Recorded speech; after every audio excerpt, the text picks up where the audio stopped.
All right, let's get cooking.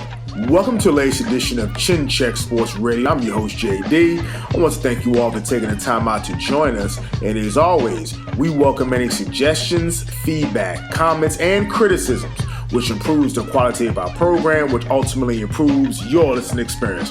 Before we get started, I want to send all of you thank you for your tremendous support. People are slowly but surely finding out about who we are and what we do. They enjoy and respect the passion with which we speak, but we do this because we love it. We are simply sharing our passions with you all as we continue to build our listening army to take over the world.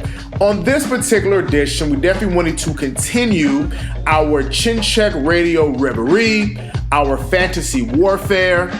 If you're looking on your screen right now, this is the fight that did not happen, and you'll be shocked why. When we put together our fantasy matchups, our people from different eras who probably didn't have a chance to fight each other, but in this case, these guys fought in the same era, around the same weight classes, but for some reason, never fought one another. These two men are both first ballot Hall of Famers. Also, they're part of our Chin Check Radio top fighters of all time that we grew up watching. Juan Manuel Marquez, who was in honorable mention category, versus Erik Morales, who was tied for number 9 with his real arch rival, one Marco Antonio Barrera. So let's go through both men before we discuss and break down this fantasy matchup. Juan Manuel Marquez had fought at the featherweight division, super featherweight, lightweight, light welterweight, and welterweight division. I think we all can agree his best weights were at featherweight and super featherweight, maybe throw in the lightweight division, standing at 5 feet 7 inches in height with a 67-inch reach advantage. Fought a total of 64 times, having 56 wins, 40 big wins by KO, 7 losses, and 1 draw. Some notable fights of the career of Juan Manuel Marquez: a unanimous decision victory over the late Agapito Sanchez, who was a former world champion, and that fight happened April of 1997. Another unanimous decision victory November of 1997 over Alfred Cody, another former world champion, so take that with a grain of salt. A lot of boxing titleists, or I would say not a champion, but a titleist. So we'll say titleist, or former titleist. September of 1999, a unanimous decision loss to Freddie Norwood. We'll pick up his career August of 2001, a TKO in the 7th round versus Julio Gamboa. In February of 2003, a TKO in the 7th round against one Manuel Medina. If you remember Manuel Medina, very solid fighter.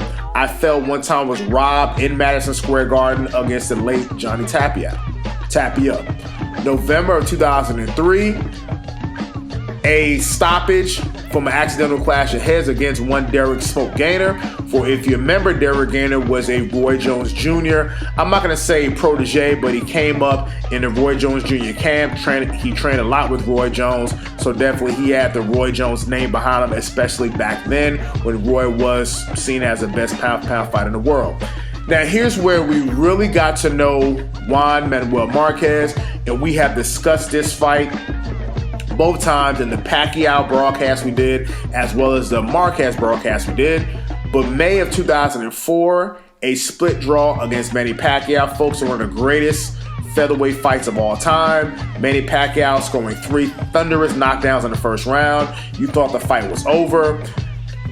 Marquez getting up, making it a competitive fight. Some can make an argument that he actually won more rounds than Pacquiao did, was enough to salvage a draw. We then found out later on that if one of the judges had scored a round correctly, that Pacquiao would have actually won that fight by 1 point. But other than that, great fight. Folks, definitely go back and watch it. September of 2004, a unanimous decision victory over one Orlando Salido. March of 2006, an upset loss to one Chris John by unanimous decision. March of 2007, a unanimous decision victory over Marco Antonio Barrera. November of 2007, a unanimous decision victory over Rocky Juarez. March of 2008, a split decision loss to Manny Pacquiao. A lot of ringside observers feel that Marquez won the fight, but in fact he gave Pacquiao a very tough fight. September of 2008, a KO in the 11th round against the always tough Joel Casamayor.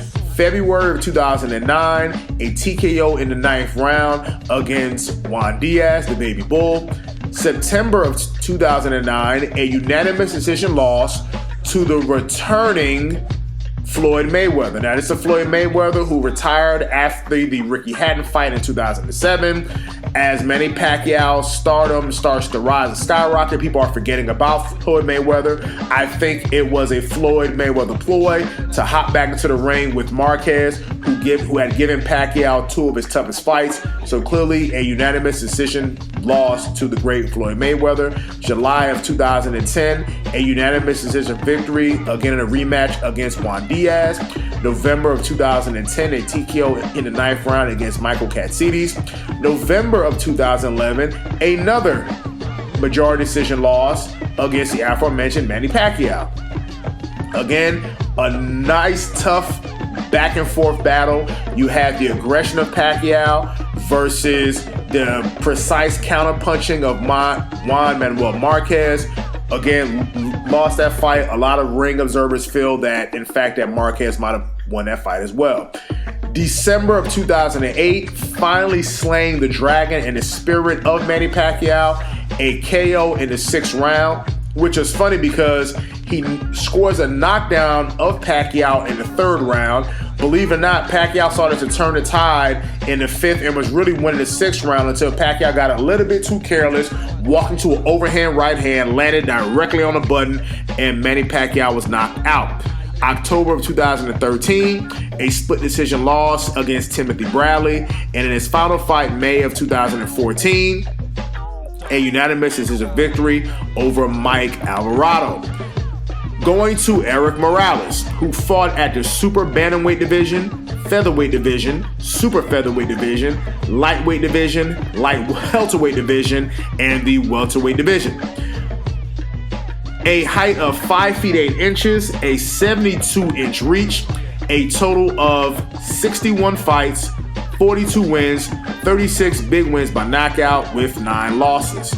Some notable fights in the career of one Erik Morales. We'll pick up September of 1997, a KO in the 11th round against former champion Daniel Zaragoza. September of 1998, a KO in the 4th round against Junior Jones, who had victories over the aforementioned Marco Antonio Barrera. October of 1999, a unanimous decision victory against Wayne McCullough. February of 2000, the first classic fight against Marco Antonio Barrera. Even though he won the fight by split decision, a lot of ringside observers felt that in fact that Barrera actually won that fight. September of 2000, a TKO in the 7th round against Kevin Kelly. February of 2001, a unanimous decision victory against Geddy Espadas Jr. June of 2002, a unanimous decision loss to Marco Antonio Barrera, which is funny because a lot of ringside observers felt that Morales won this fight. So even though Morales won the first fight, a lot of ringside observers think that Barrera won the first fight. And in the second fight, Barrera won the second fight, but a lot of ringside observers felt that Morales won the second fight because really for the first 6-7 rounds, Barrera really didn't do anything and finally opened up in the last rounds, and that might have maybe put him over the top. November of 2002, a unanimous decision victory against Paulie Ayala. In October of 2003, a KO in the 3rd round against Geddy Espadas. February of 2004, a unanimous decision over Jesus Chavez.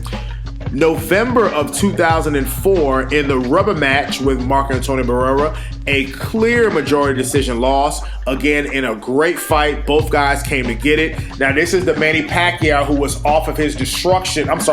This was Marco Antonio Barrera who was off the destructive loss to Manny Pacquiao. Right at the ship, came back and fought Morales, who I think going into that fight was a heavy favorite, but for some reason I knew that styles make fights and Barrera just had the style to give Morales problems and adds to the fact it appeared that if you listen to the HBO broadcast team of Jim Lampley as well as Roy Jones Jr., that Morales might have taken Barrera just a little bit lightly, didn't feel that he needed to fight the guy. But again, he lost the fight, so he lost 2 out of 3 to Barrera in their classic trilogy. Please go back and watch those fights, ladies and gentlemen. March of 2005. Again, to make a statement win over one Manny Pacquiao. So he just lost a rubber match to Marco Antonio Barrera, who was off of a destructive loss to Manny Pacquiao. And Erik Morales comes back and beats Manny Pacquiao, the same guy who dominated Barrera, and Barrera had just beaten him. So clear unanimous decision victory. In September of 2005, an upset. A unanimous decision loss to one Zahir King Rahim, who was on the same Olympic boxing team as one Floyd Mayweather Jr.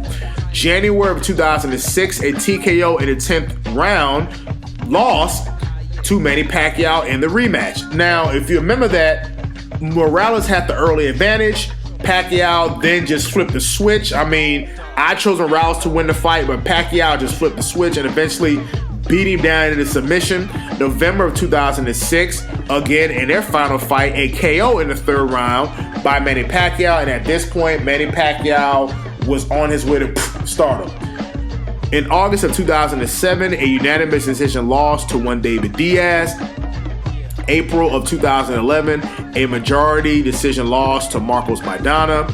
2 back-to-back losses in March of 2012 and October of 2012. The first fight was a unanimous decision loss to Danny Garcia, and the last fight was a KO in the 4th round to one Danny Garcia. But by that point, I think we would all agree that Morales was a bit of a shop-worn fighter. Now, how do we analyze this fight? Which is funny because I just read to you all of their notable fights. You had Morales, who had wars with Barrera as well as Pacquiao. You had Marquez, who fought Barrera as well as Pacquiao on numerous occasions. And for some reason, they could never somehow get into the ring of one another. So when you think of the greatest Mexican fighter, obviously you start with one of Julio Cesar Chavez. Probably next is going to be your Canelo Alvarez, then maybe throw in a Salvador Sanchez. But what I find funny is, now this goes into where do you rank Barrera, Morales, and Marquez. As we said it before, Marquez was the least known fighter of both of those guys. In the case of Barrera, what really made him a household name was by beating Prince Nassim Hamed. What made Morales a household name was his wars with Barrera. And we're talking, this is going back in the late 90s, and the fight versus Hamed, I'm talking about Barrera, was 2001. It wasn't until 3 years later where we really got to know Juan Manuel Marquez was in that first fight versus Pacquiao. And more so because, again, coming back for those 3 hellacious knockdowns to make the fight a competitive fight and to possibly even win I think he won more rounds, but of course being down so much in the first round and have the judge score the fight correctly, it would have been a draw. But I think there would have been a public, I would say, demand for a rematch. So now this goes into how do both of these guys match, not trying to babble too much for you guys. How do both guys match against each other? Now this boils down to if you want to take the Pacquiao and the Barrera fights, because that's both men, that's their common opponent. Clearly, when Marquez and Barrera fought, even though Barrera put up a great fight, but he was an older fighter, and I think we would all agree with that. He definitely wasn't an older fighter by then. With the Manny Pacquiao fights, one can make an argument that, again, styles make fights, and he clearly had the style to give Pacquiao a lot of problems, and also in the 4th round was able to knock Pacquiao out. But one can make an argument, you fight a guy so often, you learn to understand his style, you learn to figure him out. Because if you go back and look at Marquez discussing the knockout, he knew that Pacquiao was going to charge it in, and he timed the right hand, even said it in Spanish to his trainer, and he worked on the right hand because he knew that Pacquiao was going to be a little bit reckless and he was going to charge in. So do you give, and of course we're going to give him credit for that loss, but you fight a guy 4 times, you you generally start to try to figure them out, especially when the fights are very competitive. Now let's go to Erik Morales. The clearly lost 2 out of 3 to Juan Barrera. Now this is when they both were in their prime. He does have the one clear-cut victory over Pacquiao, like Marquez did the first time, but then came back to be knocked out twice. So if that's what we have to go on, but now let's match these guys in the ring. Marquez was a straight ahead 1-2, fought from a long distance, excellent jab, excellent right hand, and is that typical Mexican fighter who, even though, and I think this is why he suffered a decline so fast, why I felt he was a little bit reckless in the ring. He was easily drawn into a gun battle, but this guy was a precision boxer, especially from the outside. I think that whole Tijuana versus Mexico City, his seemingly disdain for Barrera coming from the upper class Mexico City side of Mexico and him coming from the poor side of Tijuana, I think that kind of fueled a lot of his hatred for Barrera, and I think Barrera just had a style to beat him, to just fight on the inside and make it a dogfight. In this case, Marquez being a natural counterpuncher, that's why I think now he would have to pick his shots, because I think in the case of Morales, he would have jabbed, he would have boxed, he would have used his right hand, and he would have boxed. I don't think he would have been as reckless as, let's say, a Pacquiao, which I thought made Pacquiao easy pickings for a natural counterpuncher, which was Juan Manuel Marquez. I think that and we're talking about these guys in their prime. But again, their primes, they were always in different weight classes. When Barrera and Morales were fighting, they were fighting at super bantamweight. At this time, you have Marquez was at the featherweight division. So if you look at both guys stylistically, Marquez, you're straight ahead 1-2 boxer, very brilliant, good right hand, good jab, pinpoint accuracy. You had Marquez, who was a natural counterpuncher, great skills. I think that's on the footwork. Morales was a little bit more aggressive, can be reckless, and I think fit that Mexican mold of just go get him, go get him. I think it'll be a very close, competitive fight. But I think when you look at the criteria of judging fights, ring generalship, effective aggression, it would appear, and that probably could be what cost Marquez in the fights versus Pacquiao, is that effective aggression. Pacquiao is a naturally aggressive fighter. Morales, to an extent, is a naturally aggressive fighter, but wasn't as careless or reckless as Pacquiao was, where Pacquiao would just ball to the wall. He didn't care. I mean, when he got hit, he banged his gloves and he wanted some more. I think Morales would box Marquez, and in a very close fight, we will pick Erik Morales in a split decision over Juan Manuel Marquez.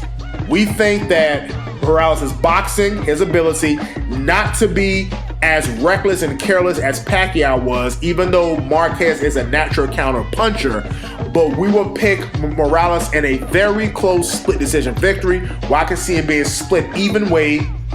But some people might pick Marquez because of his counter punching. Some people might pick Morales. But we pick Morales based on length, reach, and also his ability to box. And I think wouldn't get caught in the war, because unlike the Barrera fights, he was drugged into a battle because Barrera himself had to get close, had to get inside of his long arms to make the fight competitive. I don't think that you will see Morales being drugged deep into those waters, because that's not Marquez's actual style. His style is to hit you coming in, to make you miss and fire back. And I don't think that those things will present itself in a fight versus Erik Morales. So we definitely hope that you enjoyed our breakdown. Definitely let us know what you think. Who would you pick in a fight against Erik Morales versus Juan Manuel Marquez? We have our pick, who's Erik Morales, and that concludes this particular edition of Chin Check Radio. Until the next time.